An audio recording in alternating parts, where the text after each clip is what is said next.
Madam Speaker, House Chairperson, Chairperson of the NCOP, Mr. President, honourable members.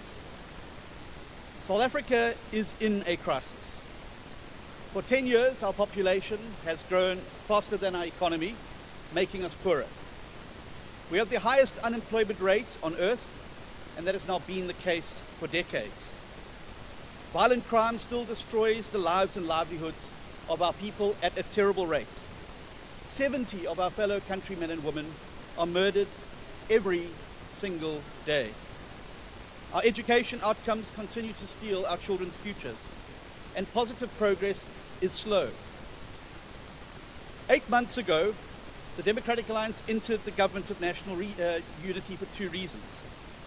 First, to prevent the MK from getting their hands back on the levers of power, where they would be able to loot another 4.9 trillion rand of our GDP and plunge our country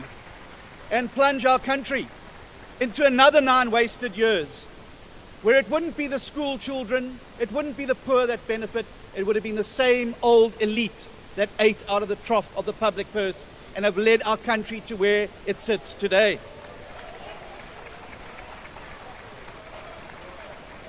But we also joined the government of national unity.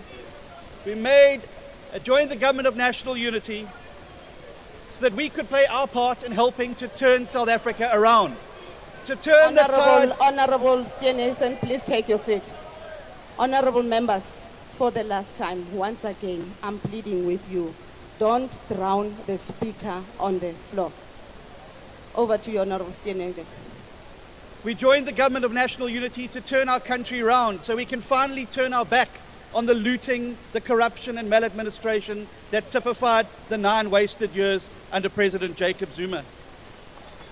But we also joined to be part of the growth and jobs agenda and to make sure that we confront the crises that face us. The truth is, we've persisted for far too long with policies that fail South Africa. State monopolies being bailed out over and over again. Excessive regulation that makes it harder for businesses to grow. Empowerment policies that benefited the few and not the many. And a tariff regime that pushes up prices with no benefit, even to the companies that those tariffs are meant to protect. And underpinning that, a thoroughgoing lack of accountability, where those responsible can sit in the gallery of Parliament watching our proceedings instead of behind bars where they belong.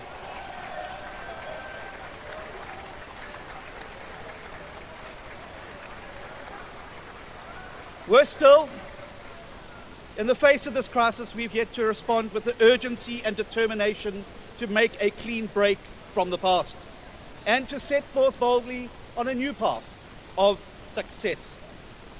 And now, having made ourselves weak over those 9 wasted years, we confront a new threat.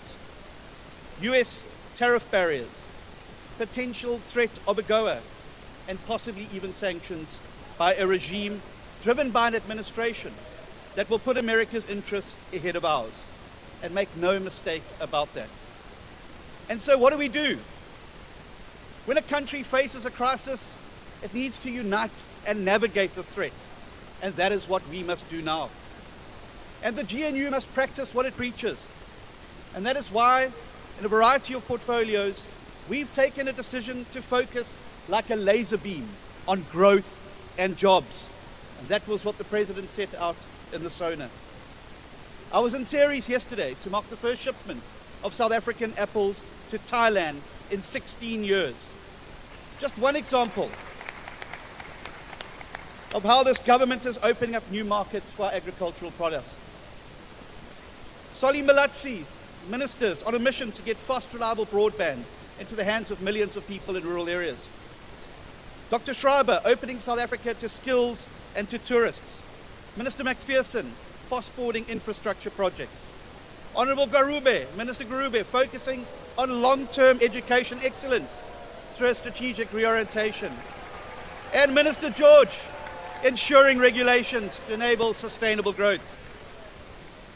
We need to approach our trading partners now and seek to lower... Steenhuisen, please take your seat. Honourable Member. Will John Steenhuisen take a question? Honorable Steenhuisen, can you take a question? No, I wasted 9 years listening to this stuff in the He House doesn't under want his to previous take a leader. question. Please sit down, member. You can proceed, Honorable Steenhuisen. We must turbocharge Operation Vulindlela. We must take up the World Bank's offer of a government-wide regulatory review. We must bring down the costs of living for our consumers. We must allow equity alternatives to ownership requirements in every sector. And we must make the bold decisions that are required to get our country moving forward. But there's one more thing we must do. There's one more thing we must do. And that is remember that South Africa cannot succeed unless everybody in South Africa succeeds, and I mean everybody, no exceptions. And that means we must redress the wrongs of the past. But we must do so in a way that grows employment and grows our economy.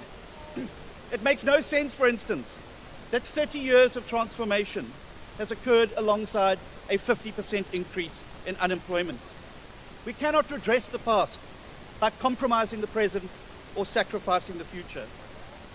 We must ensure that we respect cultural and language rights, which exist precisely because South Africa is a diverse and divided country. And we must ensure that every single South African feels safe in their homes and at their place of work. And that includes our farmers and farm workers.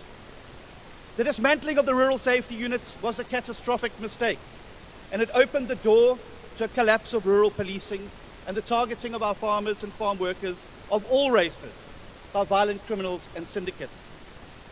Just this weekend, I was in Tabanchu, in Vicksburg, and other parts of the Free State, with commercial farmers and small-scale black farmers, to listen to their heartbreaking stories about how they fear for their families' lives, and they are preyed upon almost monthly by syndicates of stock thieves who destroy their opportunity to grow their businesses.